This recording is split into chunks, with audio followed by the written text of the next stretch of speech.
ಊರೊಂದಿದೆ ಮಗಳೇ, ಆ ಊರಲ್ಲಿ ಪುಣ್ಯಕ್ಷೇತ್ರವೊಂದಿದೆವೋ ಮುದ್ದಿನ ಮಗಳೇ. ಅಲ್ಲಿ ನೆಲೆಸಿ ಇರುವಳು ಎಲ್ಲ ಲೋಕದ ಮಹತಾಯಿ, ಭಕುತ ಜನರ ಕುಲವನ್ನು ಕಾಯುವ ದೇವಿ ಮೂಕಾಂಬಿಕೆ. ಯಾರಿಗೆ ಅವಳೋ ಮಹತಾಯಿ ಎಂದು ಹೇಳು ನನ್ನಪ್ಪ, ನನ್ನಂತೆ ಒಂದು ಪುಟ್ಟ ಮಗಳು ಅವಳಿಗೆ ಇರುವಳೋ. ಹೇಳುವೆ ಮಗಳೇ ಕೊಲ್ಲೂರ ತಾಯಿಯ ಕಥೆ ಕೇಳು ನೀನು, ಕೇಳಿದ ಕೂಡಲೇ ಆ ಮಗಮಾಯೆ ಮನಸ್ಸಲ್ಲಿ ನೆಲೆಸುವಳು. ಹಿಂದಿನ ಕಾಲದಿ ಕಂಹಾಸುರನೆಂಬ ಕ್ರೂರ ದೈತ್ಯನಿದ್ದ, ಅವನ ಜೊತೆಯಲ್ಲಿ ಮತ್ತೆ ಅನೇಕ ದೈತ್ಯರು ಇದ್ದರು.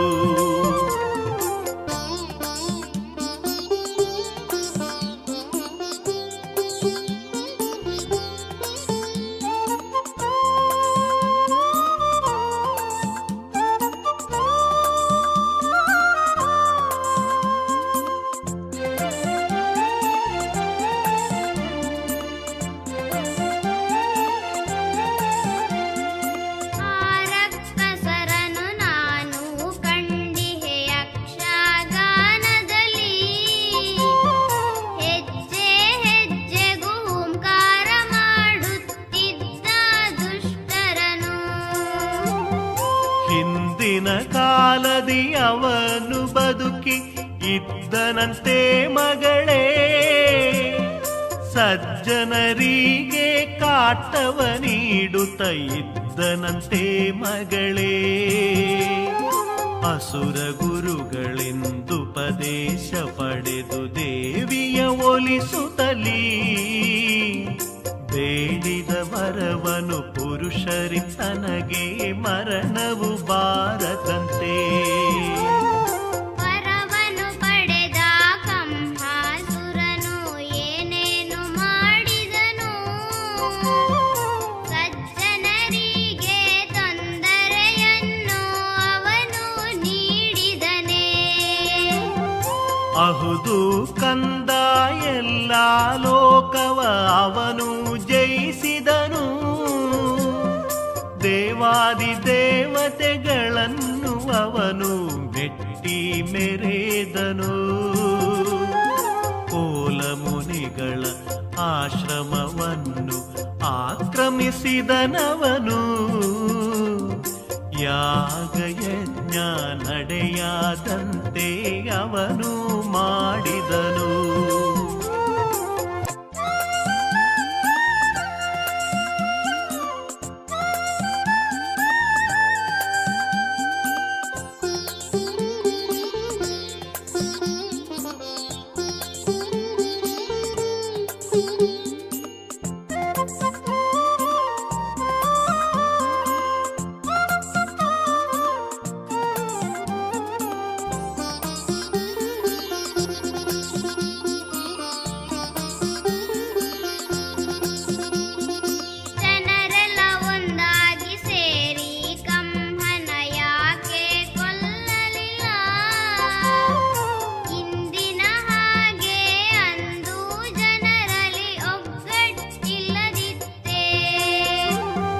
ಹದಿನಾಲ್ಕು ಲೋಕದಲ್ಲಿರುವವರು ಒಂದಾಗಿ ಬಂದರು, ಕಂಹಾಸುರನನು ಕೊಲ್ಲಲು ಅಸಾಧ್ಯ ಎಂಬುದ ತಿಳಿ ಮಗಳೇ.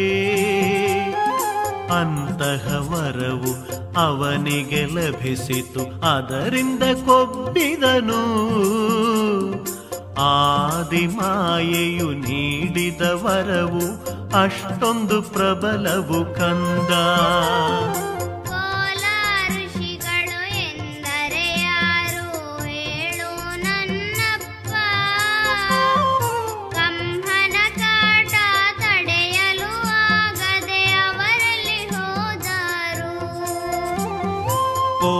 ಋಷಿಗಳ ಆಶ್ರಮವಿದ್ದ ತಾಣವೆ ಕೊಲ್ಲೂರು. ಕಂಹನ ಕಾಟದಿ ನೊಂದ ಅವರು ಕುಡಜಾದ್ರಿಗೋದರು. ಅಲ್ಲಿನ ಚಿತ್ರ ಮೂಲ ಗುಹೆಯ ಒಳಗಡೆ ತಾ ಕುಳಿತು ಶಿವನನ್ನು ಕುರಿತು ತಪಸ್ಸು ಮಾಡಲು ಅವರು ತೊಡಗಿದರು.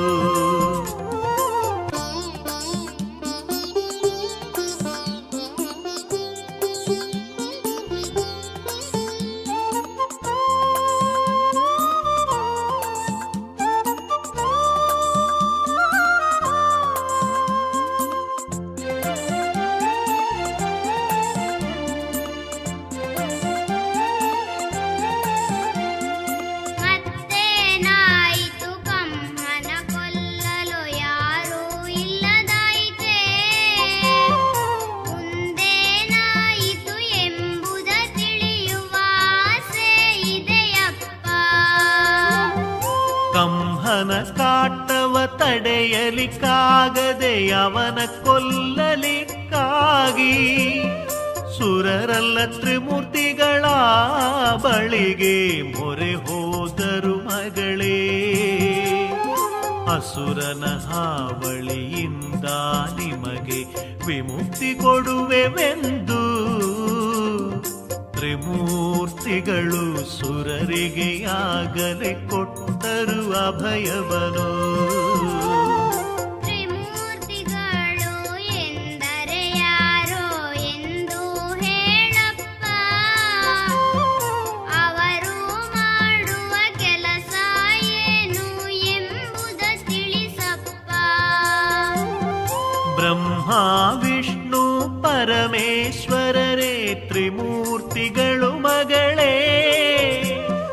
ಲೋಕದ ಸೃಷ್ಟಿ ಸ್ಥಿತಿ ಲಯಕಾರರು ಅವರು ತಿಳಿ ಮಗಳೇ. ಅವರು ತಿಳಿ ಮಗಳೇ. ಕಂಹಾಸುರನ ಕೊಲ್ಲಲು ಅವರು ಮಾತೆಯ ಸ್ಮರಿಸಿದರು. ಎಲ್ಲ ಲೋಕವ ಉದ್ಧರಿಸಲಿಕ್ಕೆ ಅವಳನ್ನು ಒಲಿಸಿದರು.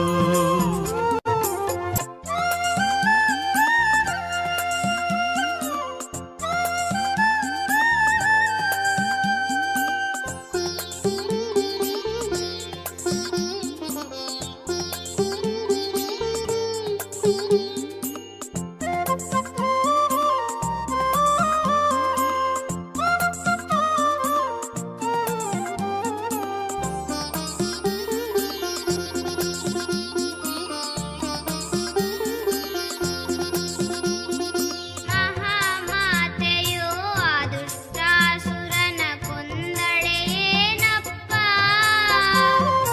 ಅಸುರನ ಹಾವಳಿಯಿಂದ ಲೋಕಕ್ಕೆ ಬಿಡುಗಡೆ ದೊರೆಯಿತೆ. ಕಂಹಾಸುರನನು ಕೊಲ್ಲಲು ಮಾತೆಯು ಬರುತ್ತಿಹಲೆಂದರಿತು. ಅಸುರರ ಗುರು ಶುಕ್ರಾಚಾರ್ಯರು ಎಚ್ಚರ ವಹಿಸಿದರು. ನೀನು ನಂಬಿದ ಶಕ್ತಿಯೇ ನಿನಗೆ ಮುನಿದಿರುವಳು ಎಂದು ಕಂಹಗೆ ವಿಷಯ ತಿಳಿಸಿ ಮುನ್ನೆಚ್ಚರಿಕೆ ಇತ್ತರು. ನಂತರ ಕಂಹಾಸುರನ ಕಥೆಯು ಏನಾಯಿತು ಅಪ್ಪ. ಗುರುಗಳು ಹೇಳಿದ ಮಾತನು ಕೇಳಿ ಹೆದರಿದನೇ ಅವನು. ಮಹಾಮಾಯೆಯ ತನ್ನನು ಕೊಲ್ಲಲು ಬರುವಳು ಎಂದರಿತು. ಮರಣವೇ ಇಲ್ಲದ ವರವನು ಪಡೆಯಲು ಅವ ತೀರ್ಮಾನಿಸಿದ. ಅದಕ್ಕಾಗಿ ಶಿವನನ್ನು ತಪ ಮಾಡಿ ಮೆಚ್ಚಿಸಿ ವರವ ಪಡೆಯಲೆಂದು ಅವನು ತಪಸ್ಸಿಗೆ ಕುಳಿತನು ಋಷ್ಯ ಮೂಕಾದ್ರಿಯ ಮೇಲೆ.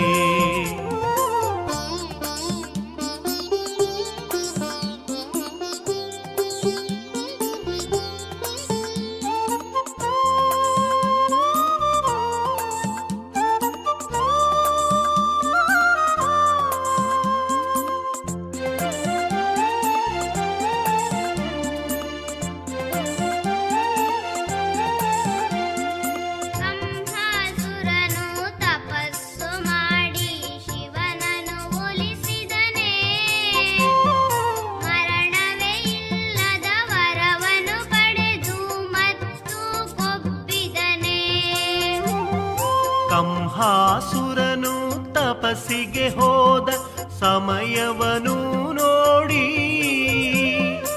ಅವನ ತಂಗಿ ಮಾಲಿನಿಯು ಅಲ್ಲಿಗೆ ಬಂದಳು.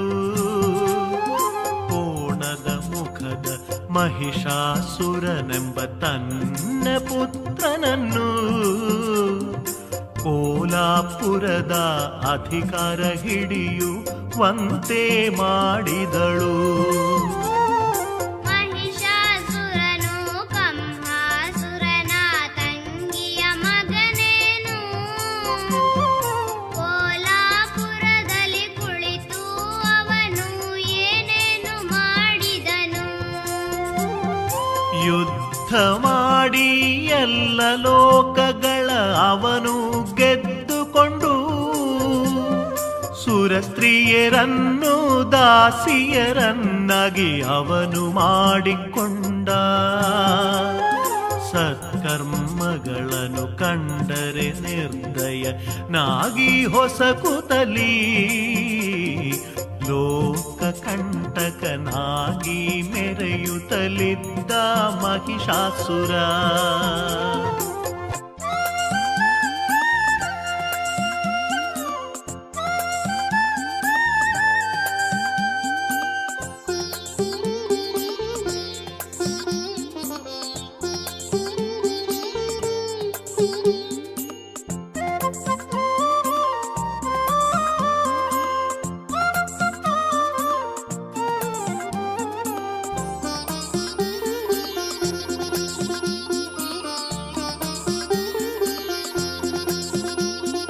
ಮದವು ತುಂಬಿದ ಮಹಿಷಾಸುರನಿಗೆ ಎದುರೇ ಇಲ್ಲದಾಯಿತೆ.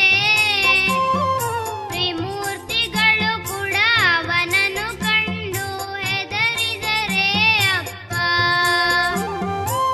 ಸುರರು ಮುನಿಗಳು ಕಂಗಾಲಾಗಿ ತ್ರಿಮೂರ್ತಿಗಳ ಬಳಿಗೆ ಬಂದು ಮಹಿಷನ ಹಾವಳಿಯಿಂದ ರಕ್ಷಣೆ ಬೇಡಿದರು.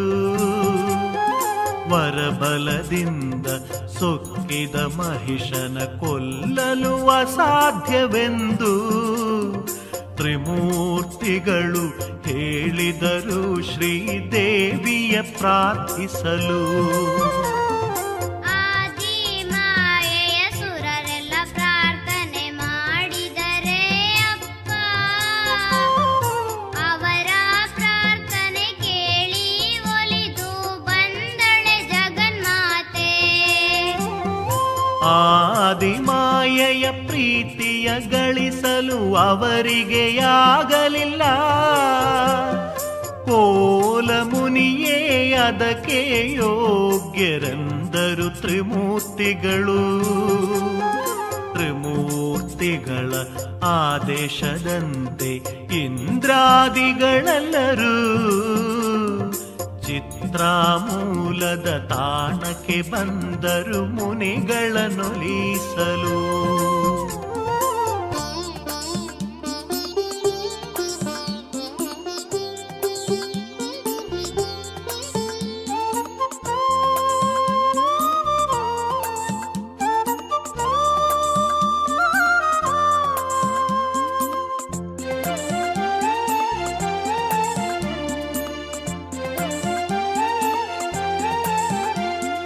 ಕೋಲ ಮುನಿಗಳು ಪ್ರಾರ್ಥನೆ ಮಾಡಲು ಮಾತೆಯು ಒಲಿದಳೆನು.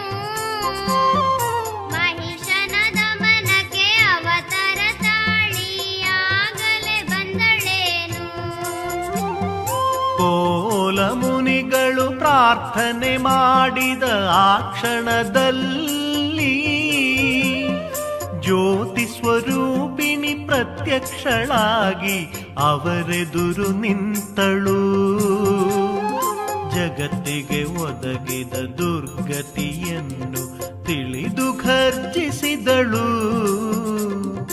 ಮಹಿಷನ ಎದುರಿಸಿ ಯುದ್ಧವ ಮಾಡಿ ಅವನನ್ನು ಭಜಿಸಿದಳು. ತಪಸ್ಸಿಗೆ ಹೋದ ಕಂಹಾಸುರನ ವಿಷಯವು ಏನಾಯ್ತು. ಅವನ ತಪಸ್ಸಿಗೆ ಶಿವನ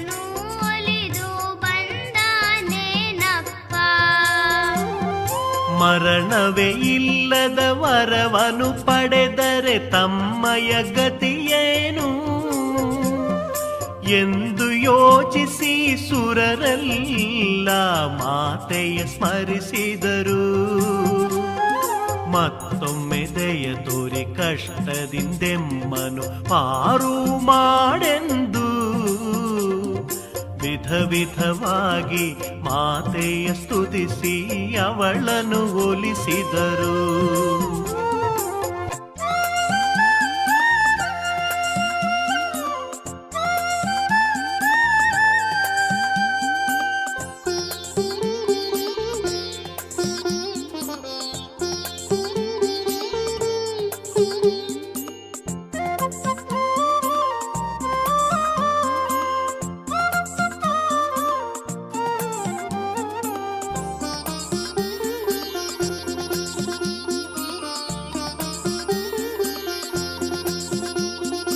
ಒಲಿದು ಬಂದ ಮಹಾಮಾಯೆ ತಾಯಿ ಏನು ಮಾಡಿದಳು?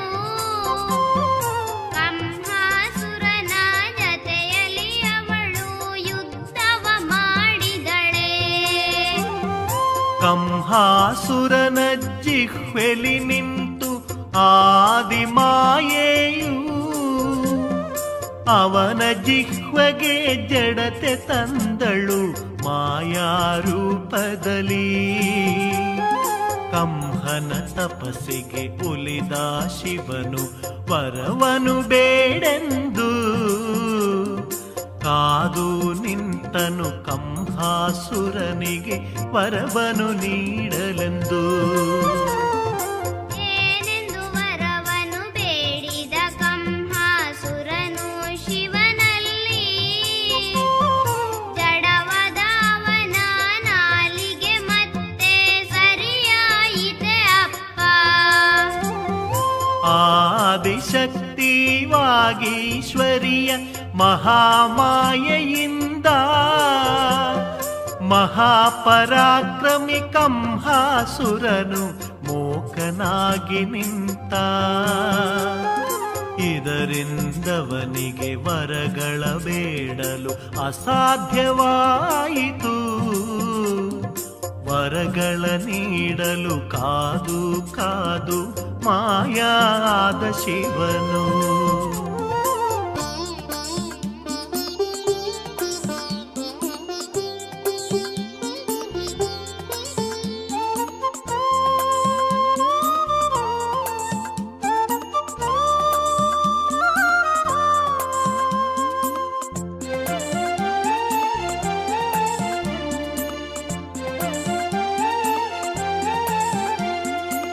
ಮೂಕನಾದ ಕಂಹಾಸುರನು ಮತ್ತೇನು ಆದನು?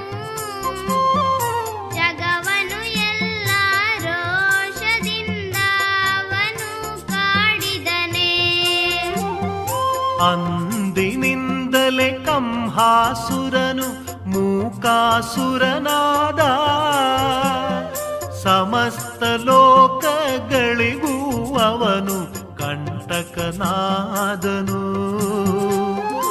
ಅವನ ಕಾಟದಿ ನೊಂದ ಸುರರು ಶಿವನನ್ನು ಪ್ರಾರ್ಥಿಸಲು ಕೋಲ ಮುನಿಗಳ ಬಳಿಗೆ ಅವರನ್ನು ಕಳುಹಿಸಿದ ಶಿವನು. ಕೋಲ ಮುನಿಗಳ ಬಳಿಗೆ ಬಂದ ಸುರರೇನು ಮಾಡಿದರು?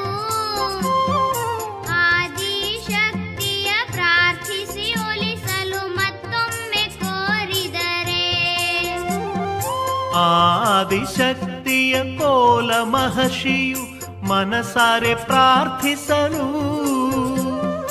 ಆ ಮಹಾಮಾತೆಯು ಪ್ರತ್ಯಕ್ಷಳಾಗಿ ಅಭಯವ ನೀಡಿದಳು.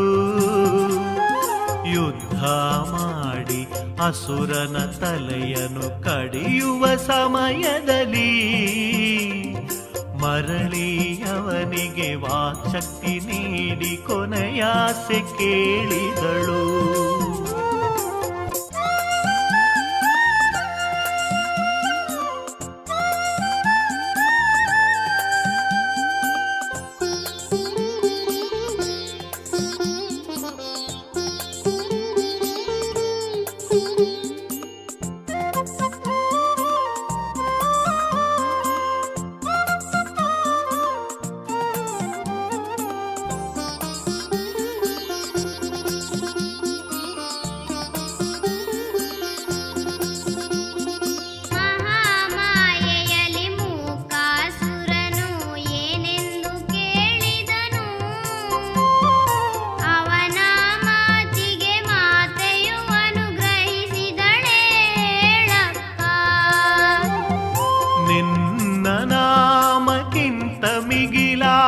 ಸಂಪತ್ತು ಬೇರಿಲ್ಲ,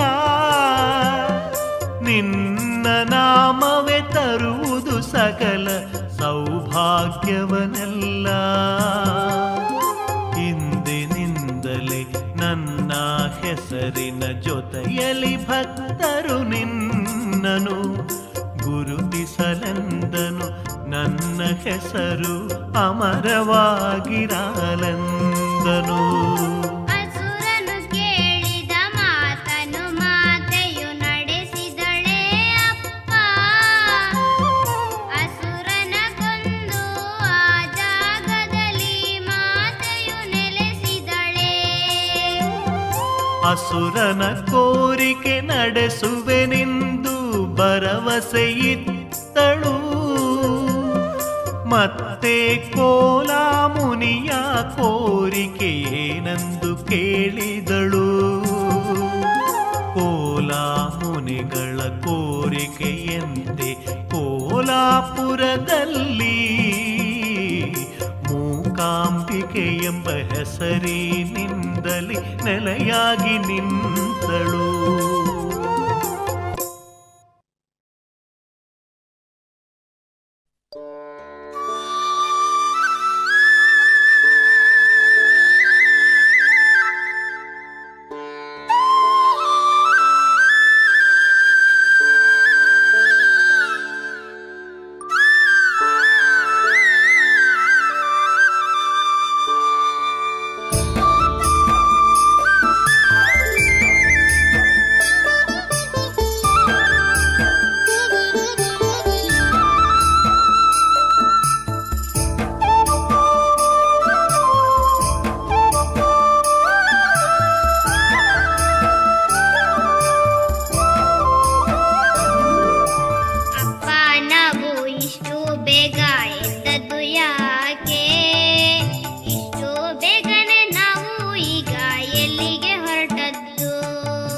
ನಿನ್ನೆ ಕೇಳಿದ ಪ್ರಶ್ನೆಯೆಲ್ಲ ಮರೆತಿಹೆಯ ನೀನು. ಕೊಲ್ಲೂರಿಗೆ ಹೋಗಬೇಕು ಎಂಬುದ ಮರೆತಿಹೆಯ. ಕೊಲ್ಲೂರ ಕ್ಷೇತ್ರದಿ ಜಾತ್ರೆ ಇಂದು ಬಹಳ ಗೌಜಿಯು. ಕೊಲ್ಲೂರಿಗೋಗೋಣ ತಾಯಿಯ ನೋಡೋಣ ಶಿರವಾಗಿ ನಮಿಸೋಣ. ಕೊಲ್ಲೂರ ಕಥೆಯನ್ನು ಕೇಳಿ ಕೊಲ್ಲೂರ ನೋಡಲು ಆಸೆ ಇದೆ. ಹಿಂದೆ ಅಲ್ಲಿಗೆ ಹೋಗುವುದಾದರೆ ಮನಸ್ಸಿಗೆ ಸಂತಸವೇ. ಮಾತೆಯ ಸ್ಮರಣೆ ನಮ್ಮೊಂದಿಗಿದ್ದರೆ ಅದುವೇ ಶ್ರೀರಕ್ಷೆಯು. ನಮ್ಮನ್ನು ಕಾಯುವ ಮಾತೆ ನಮ್ಮ ಇಷ್ಟ ದೇವತೆಯು. ನಡೆಯಲ್ಲಿ ಭಕ್ತಿಲಿ ನಿಲ್ಲುವ ಭಕ್ತರ ಹರಸುವ ನಮ್ಮಮ್ಮ. ನಮ್ಮ ಪ್ರಾರ್ಥನೆ ಕೇಳಿ ಅಭಯವ ಕೊಡುವ ಮೂಕಾಂಬಿಕೆ.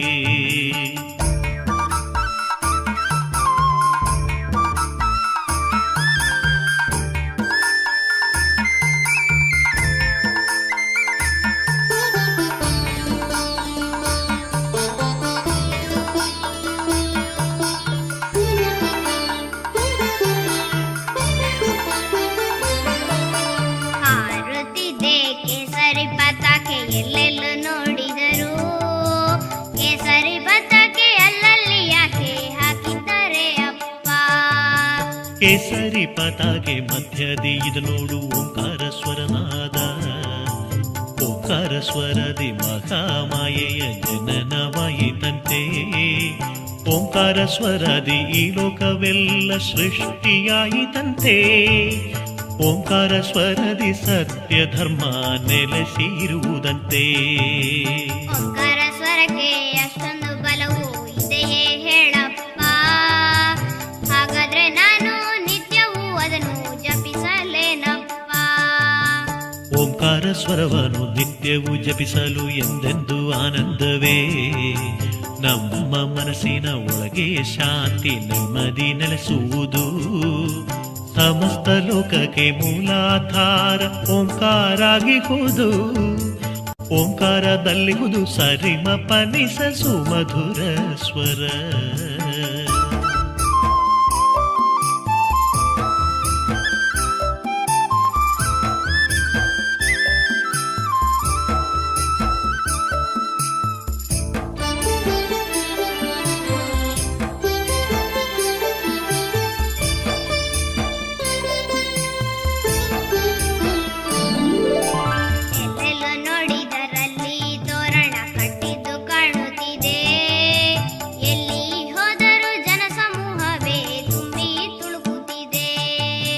ನವರಾತ್ರಿ ಎಂದರೆ ಕನ್ನಡ ನಾಡಲಿ ಯಾವಾಗಲೂ ಹಬ್ಬವೇ. ನಾಡಿನ ಎಲ್ಲೆಡೆಯಲ್ಲೂ ವಿಶೇಷ ಗೌಜಿ ಸಂಭ್ರಮವೇ. ಭಾರ್ಗವ ದೇವನ ಸೃಷ್ಟಿ ಪರಮ ಪುಣ್ಯ ಭೂಮಿಯು. ಇಲ್ಲಿ ಜನಿಸಿದ ನಾವೆಲ್ಲ ನಿಜವಾದ ಭಾಗ್ಯವಂತರು. ಕೊಲ್ಲೂರಿಗೆ ಬಂದು ನಾವು ಹುಟ್ಟಿದ್ದೇವಲ್ಲವೇ, ಎಷ್ಟೊಂದು ಚಂದದ ಊರು ಕೊಲ್ಲೂರು ಅಲ್ಲವೇ ಹೇಳಪ್ಪ. ಫಲಪುಷ್ಪ ಭರಿತ ವೃಕ್ಷಗಳಿರುವ ಸುಂದರ ಸಿರಿಯೂರು. ಮೂಕಾಂಬಿಕೆ ಮಾತೆ ನೆಲೆಯಾಗಿ ಇರುವ ಮಹಾಕ್ಷೇತ್ರ ಕೊಲ್ಲೂರು. ಪಾಪವ ಕಳೆವಂತ ತೀರ್ಥಗಳೆಲ್ಲವೂ ಶೋಭಿಸುವ ಊರು. ಕನ್ನಡ ನಾಡಿನ ಮಣ್ಣಿನ ಮಕ್ಕಳ ನಿಜವಾದ ತವರೂರು.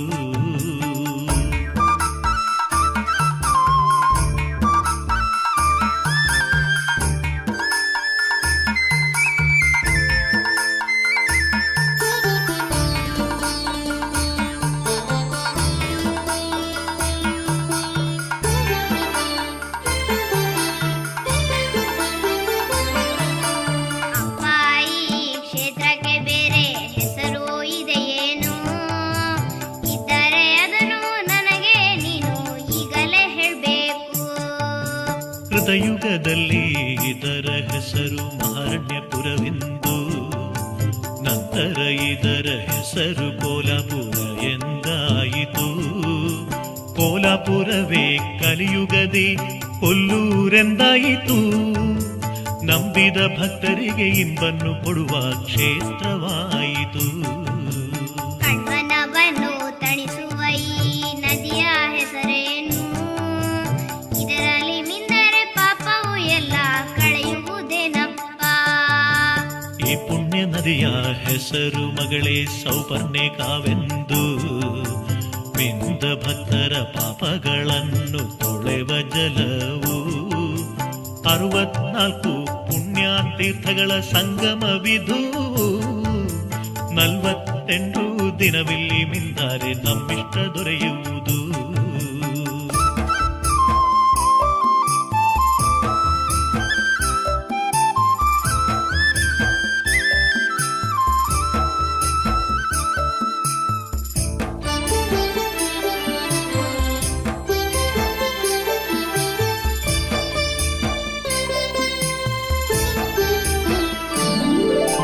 ಸೌಪರ್ಣಿಕವೆಂಬ ಹೆಸರು ಹೇಗೆ ಬಂದಿತು?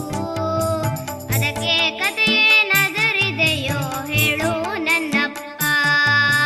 ಹಿಂದಿನ ಕಾಲದಿ ಈ ನದಿ ತೀರದಿ ಸುವರ್ಣನೆಂಬವನು ತಪಸ್ಸು ಮಾಡಿದ ಹೆತ್ತವರಿಗೆ ಮೋಕ್ಷವ ದೊರಕಿಸಲು ಮಾತೆಯ ಸಿದ್ಧಿಸಿ ಇಷ್ಟಾರ್ಥ ಪಡೆದನು ಸುವರ್ಣನಂದು. ಅನಂತರ ಈ ನದಿಗೆ ಸೌಪರ್ಣಿಕವೆಂಬ ಹೆಸರಾಯಿತು. ಮೂಕಾಂಬೆ ಕ್ಷೇತ್ರಕ್ಕೆ ನಾವು ಬಂದು ಹುಟ್ಟಿದ್ದೇವಲ್ಲವೇ, ಮೂಕಾಂಬೆ ತಾಯಿ ಕುಳಿತಿಹ ದಿವ್ಯ ಅರಮನೆ ಇದು ತಾನೇ. ಪರಶುರಾಮನ ಸೃಷ್ಟಿಯಲ್ಲಿ ಇದು ಸಿದ್ಧಿ ಕ್ಷೇತ್ರ. ಪಶ್ಚಿಮ ಘಟ್ಟದ ತಪ್ಪಲಿನಲ್ಲಿ ಶೋಭಿಸುವ ಕ್ಷೇತ್ರ. ಅಲ್ಲಿ ನೋಡು ಕುಡಜಾದ್ರಿ ಎಂಬ ದಿವ್ಯಗಿರಿಯು. ಅದನ್ನೇ ಸಂಜೀವಾದ್ರಿ ಎಂದು ಎಲ್ಲರೂ ಹೇಳುವರು.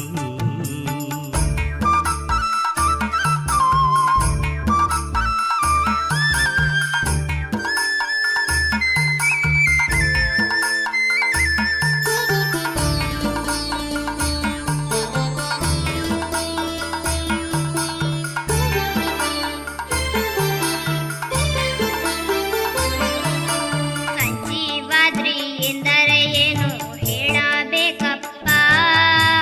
ಅದರ ಮೇಲೆ ಏನೇನು ಇದೆ ಎಂಬುದ ಹೇಳಪ್ಪ.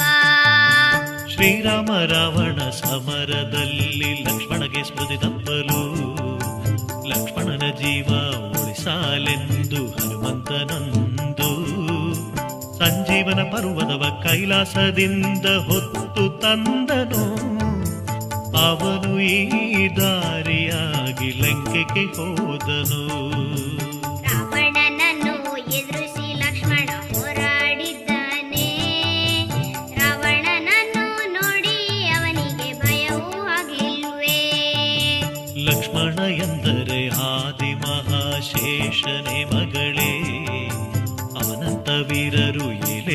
14 ಲೋಕದಲ್ಲಿರಲಿಲ್ಲ. ಲಕ್ಷ್ಮಣನೇ ಶ್ರೀರಾಮನ ಗೆಲುವಿಗೆ ಶ್ರಮಿಸಿದವನು. ಇಂದ್ರಜಿತು ಅಧಿಕಾಯರನು ಯಮಪುರ ಕಟ್ಟಿದವನು.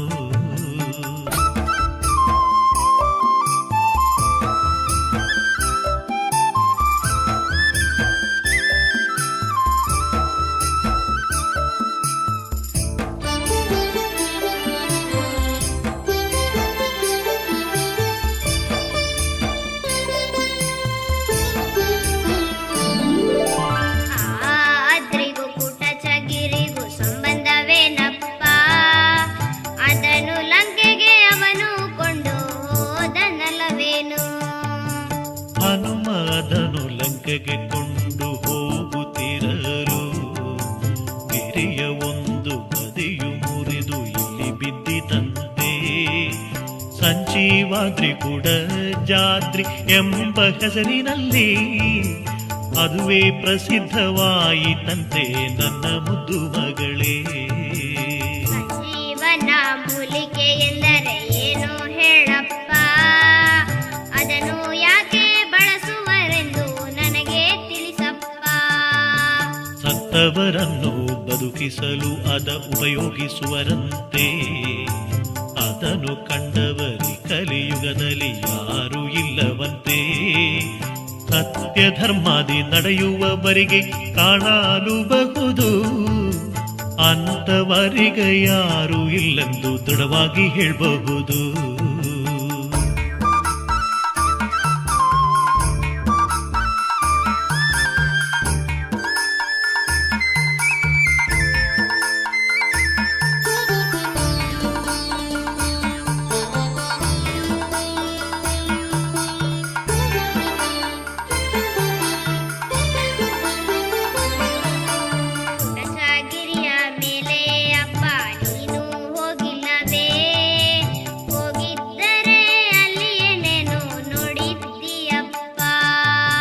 ದೇವಿ ಭೈರವಿ ಗುಡಿಯುವಲ್ಲಿ ಇದೆ ಓ ಮಗಳೇ.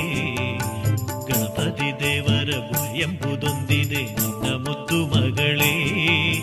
ಸರ್ವಜ್ಞ ಪೀಠ ಆ ಮಹಾಗಿರಿಯ ತುದಿಯಲ್ಲಿ ಇರುವುದು.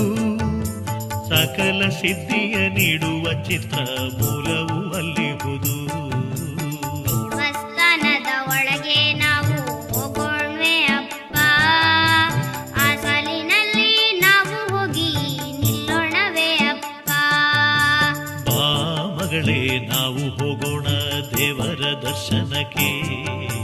ಭಕ್ತರ ಕುಲವನ್ನು ಕಾಯುವ ತಾಯಿಯ ಸೇವೆಯ ಮಾಡಲಿಕ್ಕೆ. ನಿಧಾನ ಹೋಗೋ ಜನರೆಡೆಯಲ್ಲಿ ತಪ್ಪಿ ಹೋಗಬೇಡ. ಅಮ್ಮನ ಕೈಯನ್ನು ಬಿಡಬೇಡ, ನೀನು ಗಟ್ಟಿ ಹಿಡಿದುಕೋ.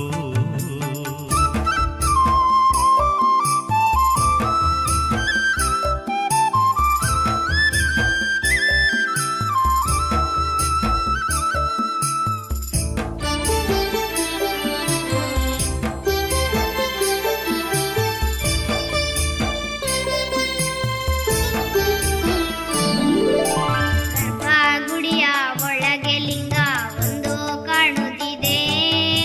ಲಿಂಗವಿರುವ ಕ್ಷೇತ್ರವು ಶಿವನದಲ್ಲವೇ ಹೇಳಪ್ಪ.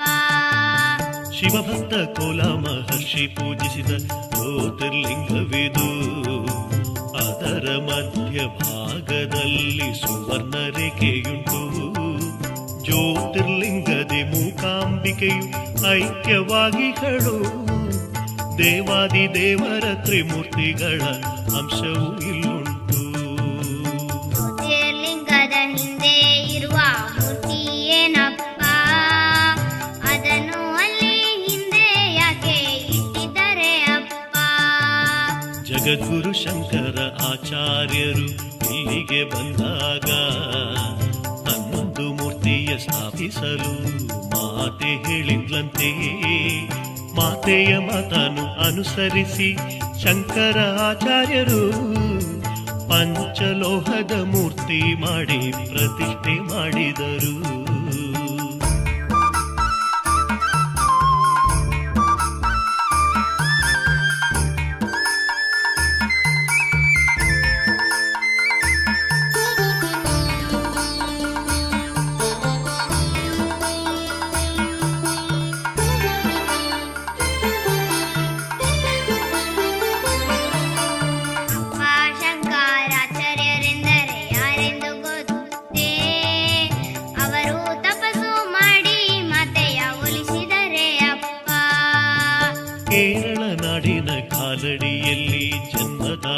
ಬೆಳೆದವರು. ಚಿಕ್ಕ ಪ್ರಾಯದಿ ಸನ್ಯಾಸ ದೀಕ್ಷೆಯ ಸ್ವೀಕರಿಸಿದವರು. ಅದ್ವೈತ ಸಿದ್ಧಾಂತವನ್ನು ಲೋಕಕ್ಕೆ ಸಾರಿದವರು. ಶ್ರೀ ಮಹಾದೇವೆಯ ತಪ ಮಾಡಿ ಒಲಿಸಿದ ಆಚಾರ್ಯ ಶ್ರೇಷ್ಠರು. ಕೊಲ್ಲೂರು ಶಕ್ತಿ ಪ್ರಧಾನ ಕ್ಷೇತ್ರ ಏಕಾಯ್ತು ಅಪ್ಪ. ಜ್ಯೋತಿರ್ಲಿಂಗದ ಮಹತ್ವವೇನು ಹೇಳು ನನ್ನಪ್ಪ. ತಾಯಿ ಐಕ್ಯ ಆದ ಜ್ಯೋತಿರ್ಲಿಂಗದ ಎಡಭಾಗವು ಅಧಿಕವಾಗಿ ಇರುವುದರಿಂದ ಶಕ್ತಿ ಪ್ರಧಾನವಾಯ್ದು. ಲಿಂಗದ ಮೇಲೆ ಶಿವನೇ ಕೆತ್ತಿಹ ಶ್ರೀಚಕ್ರವೂ ಇದೆ. ಜಗದಲ್ಲೇ ಅಪೂರ್ವವಾಗಿ ಕಸುವನ್ನ ರೇಖೆಯೂ ಇದೆ.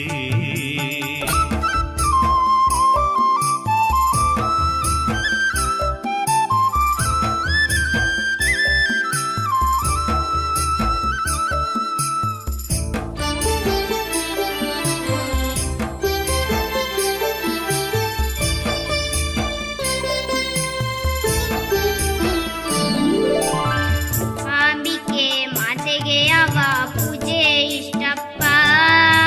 ನಾವು ಹೇಳಿದ ಹೂವಿನ ಪೂಜೆ ಮಾಡಿಸಲಿಕ್ಕಿಲ್ಲವೇ. ಹೂವಿನ ಪೂಜೆ ಕುಂಕುಮಾರ್ಚನೆ ತಾಯಿಗೆ ಬಲು ಇಷ್ಟವು. ಅಲಂಕಾರ ಪೂಜೆ ಕರ್ಪೂರದಾರತಿ ಮಾಡಿದರೆ ಶುಭವು. ಚಂಡಿಗ ಹೋಮ ಹವನಗಳಲ್ಲಿ ಅನುದಿನ ನಡೆಯುವುದು. ವಿಧ ವಿಧ ಸೇವೆಯ ಭಕ್ತರು ಇಲ್ಲಿ ನಿತ್ಯವೂ ನಡೆಸುವರು. ಸರ್ವಾಲಂಕಾರ ಭೂಷಿತೆಯಾಗಿ ಕುಳಿತ ನಮ್ಮಮ್ಮ ಮುಗುಳು ನಗುತ್ತಾ ನಮ್ಮನ್ನೇ ಹತ್ತಿರ ಕರೆಯುತ್ತಿಹಾಳು. ಸಾವಿರ ಕಣ್ಣುಗಳಿದ್ದರೂ ಸಾಲದು ಮಾತೆಯ ನೋಡಲು. ಸಾವಿರ ಕರ್ಣಗಳಿದ್ದರೂ ಸಾಲದು ಸ್ತುತಿಯ ಕೇಳಲು. ಸಾವಿರ ನಾಲಗೆ ಇದ್ದರೂ ಸಾಲದು ಮಹಿಮೆಯ ಹೊಗಳಲು. ಸಾವಿರ ಜನ್ಮ ಪಡೆದರೂ ಸಾಲದು ಸೇವೆಯ ಮಾಡಲು.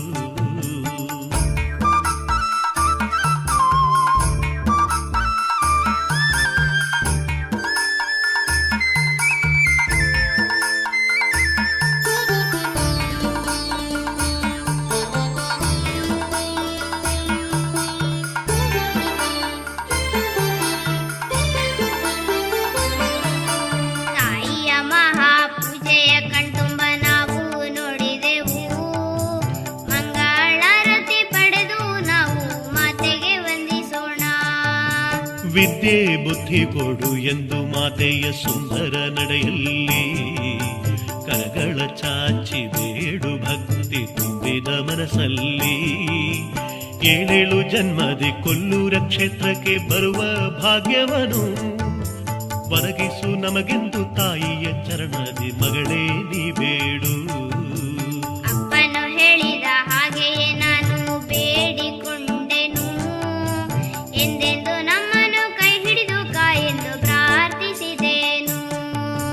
ದೇವರ ದಯೆಯು ದೊರೆತ ಮನುಜನ ಕಷ್ಟವು ತೊಡಲರದು. ದೇವರು ಕೈ ಹಿಡಿದ ಮನುಷ್ಯನ ಮನಸ್ಸಲ್ಲಿ ಕಲ್ಮಶ ಇರಲಾರದು.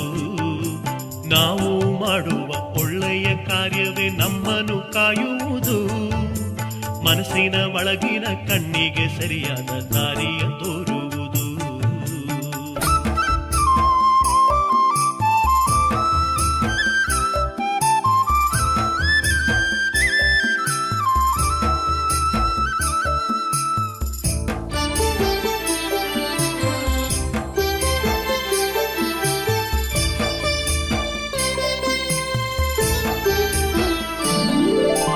ತಾಯಿಯ ಪೂಜೆಯ ಪ್ರಸಾದ ನಮಗೆ ದೊರೆತಾಯ್ತು ಅಪ್ಪ.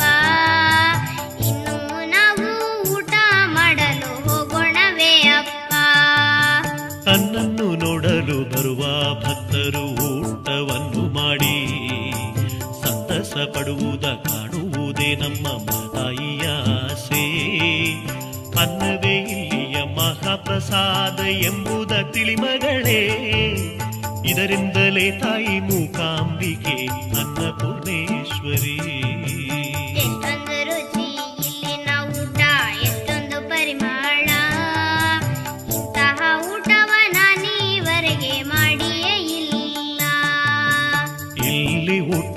ಮಾಡಿದ ಕೂಡಲೇ ರೋಗವು ಕಳೆವುದು. ಇಲ್ಲಿ ಊಟವ ಮಾಡಿದ ಕೂಡಲೇ ಕಷ್ಟವು ದೂರಾಗುವುದು. ಇಲ್ಲಿ ಊಟವ ಮಾಡಲು ಮನಸ್ಸಿಗೆ ತೃಪ್ತಿಯು ಸಿಗುವುದು. ಇಲ್ಲಿ ಊಟವ ಮಾಡಲು ಆತ್ಮಗೆ ಬಲವು ಬರುವುದು.